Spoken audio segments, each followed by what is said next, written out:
Je voudrais d'abord vous souhaiter à tous une très bonne année. Bien sûr, on le voit, ça débute sur les chapeaux de roue, mais souhaitons que cette année soit une année d'espoir et que d'ici la fin de l'année, nous puissions passer à travers cette pandémie. D'ailleurs, le gouvernement du Québec annonçait cette semaine que dès le 9 janvier prochain, de nouvelles mesures vont entrer en vigueur. Effectivement, l'instauration d'un couvre-feu, donc de 20 heures à 5 heures du matin. On comprend que le gouvernement n'a pas pris cette décision de gaieté de cœur, que c'est malheureusement l'augmentation de rassemblements privés, surtout une augmentation de la transmission de la COVID-19 qui amène le gouvernement à prendre une telle décision.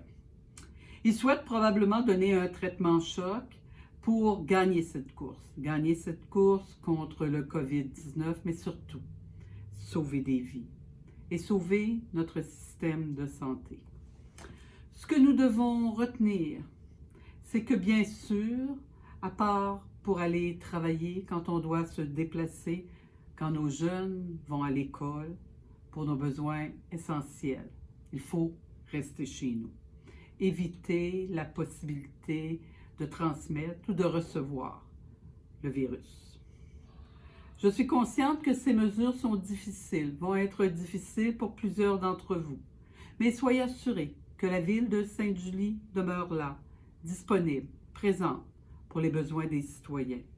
Nous avons rapidement adapté nos règles, nos façons de faire dans les lieux publics extérieurs, dans nos installations hivernales, pour justement vous permettre de prendre l'air en bulle familiale. Une nouveauté est même mise en place, donc une piste de ski de fond au parc Harvey, donc pour vous permettre de prendre là aussi un peu d'air et pouvoir découvrir un nouveau sport ou simplement pratiquer celui que vous aimez déjà. Depuis le début, nos équipes travaillent extrêmement fort pour offrir les meilleurs services possibles à la population, s'adapter au fur et à mesure à la réalité de cette pandémie. Je veux en profiter pour remercier tous les employés municipaux de la ville de Sainte-Julie qui mettent des efforts pour assurer bien sûr notre sécurité, mais aussi une prestation de service. Je veux aussi en profiter pour remercier également tous les travailleurs de la santé, des services essentiels, des services de garde, tous nos policiers, tous ceux et celles qui doivent contribuer, qui donnent du temps sans relâche depuis le mois de mars pour notre bien-être collectif. Je veux aussi vous inviter à consommer localement.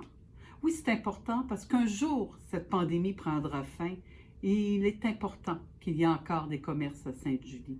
Et ça sera possible si dès aujourd'hui, vous prenez la décision de consommer localement. Finalement, j'invite tous les Julivillois, les Julivilloises à respecter les règles sanitaires, à respecter les règles qui sont édictées par le gouvernement du Québec, parce que c'est pour notre protection, c'est pour sauver des vies, c'est pour protéger notre service de santé, donc nous protéger collectivement. Alors bien sûr, on vous les rappelle, lavage de mains, distanciation, on reste dans notre bulle, on sort le moins souvent possible si ce n'est pas absolument nécessaire. Si vous avez besoin de ressources, si vous avez besoin d'aide, appelez au 211. Plusieurs ressources sont disponibles pour vous. Il faut garder espoir, il faut combattre ensemble cette pandémie. C'est la seule façon dont nous réussirons collectivement à la vaincre.